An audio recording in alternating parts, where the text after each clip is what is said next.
Cette fois-ci, en guise d'introduction, je vais juste lire l'avertissement qui est affiché au début du film. Donc, ce film est inspiré des témoignages des survivantes du drame qui a eu lieu le 6 décembre 1989 à l'École polytechnique de Montréal. Par respect pour les victimes et leurs familles, tous les personnages sont fictifs.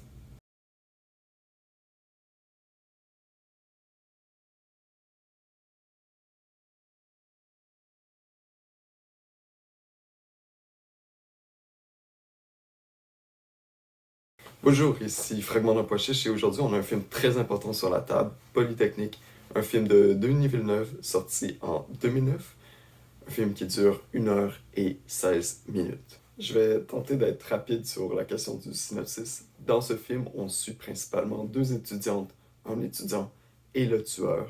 Le film se concentre principalement sur le drame en question, mais aussi la matinée qui l'a précédé et les répercussions qui s'est déroulées sur le futur. Tout ça est un peu mélangé à travers le film.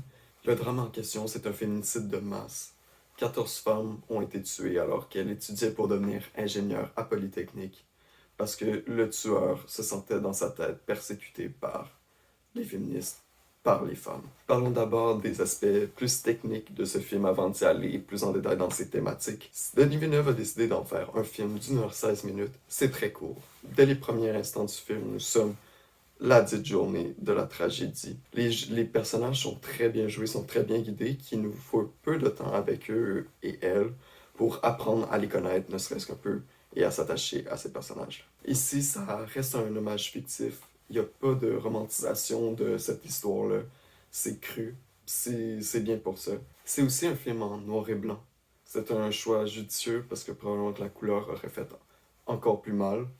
Et le noir et blanc vient jouer sur l'obscurité des événements. Bref, chapeau technique pour nous avoir tenus en alerte sur des heures sombres de notre histoire québécoise. Premier thème, la masculinité fragile. Je ne m'attarderai pas trop, c'est le premier thème, parce que c'est pas le plus important.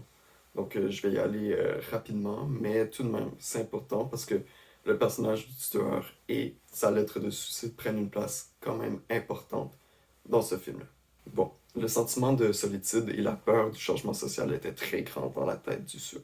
Il y a une mise en abîme très concrète et explicite dans le film, dans le cours qu'interrompt le tueur avant de commettre ses crimes, qui parle d'entropie. Et il y a une citation qui fait vraiment une bonne mise en abîme sur probablement qu'est-ce qui s'est passé cette journée-là.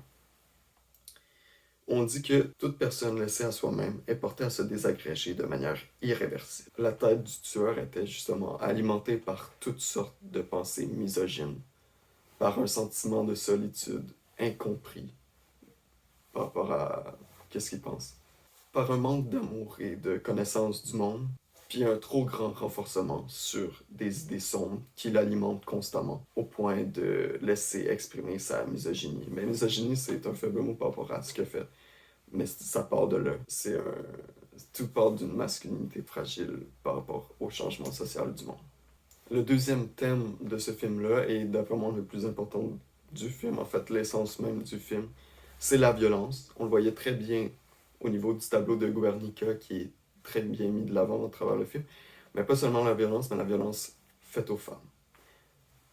Il est important de souligner justement que ce film-là ne glorifie pas la violence faite aux femmes, il la dénonce. Et ce, dès en partant avec une scène au début, juste avant le drame, dans la matinée, où le personnage de Karine Vanasse va en entrevue en lien avec la mécanique. Et l'intervieweur lui dit que normalement, les femmes, c'est pas en mécanique, c'est en génie civil. Mais elle regarde sa candidature et tout tend vers le refus parce que, selon lui, il le dit mot pour mot, on sait pas quand est-ce que tu vas nous lâcher si tu vas tomber enceinte, donc on pourrait pas te donner le poste. Alors, déjà là, il y a un grand sentiment d'injustice parce que même là, la discussion ne portait pas sur elle désirer avoir enceinte. C'est une préconception, bref. C'est une situation que probablement beaucoup vivent encore aujourd'hui. Donc, ça évoque de la violence encore d'actualité. C'est fou aussi la violence des pères de l'abandon dans le film, principalement à partir du début du drame. Bon, le drame commence avec le tueur qui rentre dans une classe et demande à séparer les gars et les filles. Les gars, il les invite à sortir, il menace avec son gun sans tirer.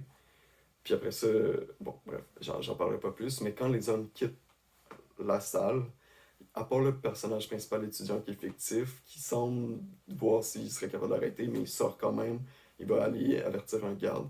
Mais à part lui, puis même là, lui, il a peut-être essayé de soigner l'un, mais toutes les autres personnes ont juste quitté puis se dit on va s'en occuper après, mais ils ont complètement abandonné les femmes au ce sort face au tueur. Il n'y a personne qui a essayé de l'arrêter sur le moment. Je ne sais pas dans la réalité, mais dans ce film-là, c'est ce qu'on laisse supposer. Même chose dans les lieux de l'école. On voyait bien, c'est sûr que sur les tragédies, on peut pas juger tout le monde. Mais le tueur ne faisait que tirer sur les femmes, les autres, il faisait juste les ignorer, mais il n'y a personne à tout moment qui a décidé de l'arrêter. Aucun prof, même si le prof, c'est pas leur job, aucun garde de sécurité, aucune police, même ça a dû se faire extrêmement rapidement. Il y a un sentiment d'abandon total de la société en mode c'est pas nous. La société masculine. C'est en mode c'est pas nous qui est visé, donc on va juste quitter les lieux. Bref, c'est quelque chose de très dérangeant. C'est quelque chose qui m'a comme titillé en regardant le film. Mais avec mes yeux d'aujourd'hui, alors je pourrais pas dire. Je ne sais pas la vérité, j'essaie juste de comme donner des points du film qui m'a frappé, et ça, c'en est un. Mais bref, un sentiment d'abandon total de l'école, mais aussi de la société en général. Pour conclure, c'est pas un film facile à regarder. C'est un film important à partager, par contre, surtout pour comprendre certaines violences que subissent les femmes dans notre monde, car les violences que j'ai nommées dernièrement sont toujours d'actualité. Il y a toujours des féminicides chaque année. Il y a toujours un sentiment d'ignorance totale face à ces violences. Il y a toujours aussi des inégalités au niveau des emplois. En tout cas, c'est un film important là-dessus pour mettre en lumière certaines de ces violences. C'est aussi un film pour se rappeler à quel point c'est pour se rappeler l'importance de l'amour chez les hommes, à quel point c'est important de se tenir loin des discours misogynes, comme qu'on peut voir partout dans les médias sociaux aujourd'hui, en masse, des discours anti-woke, anti-féministes, des discours un peu plus fascistes, des discours de mal-alpha qui recourent à la violence ou à une certaine carrure plus violente vis-à-vis les autres. Bref, je vais finir ma critique en citant le film, mot pour mot. Si j'ai un garçon, je lui enseignerai l'amour. Si j'ai une fille, je lui dirai que le monde lui appartient. Salut.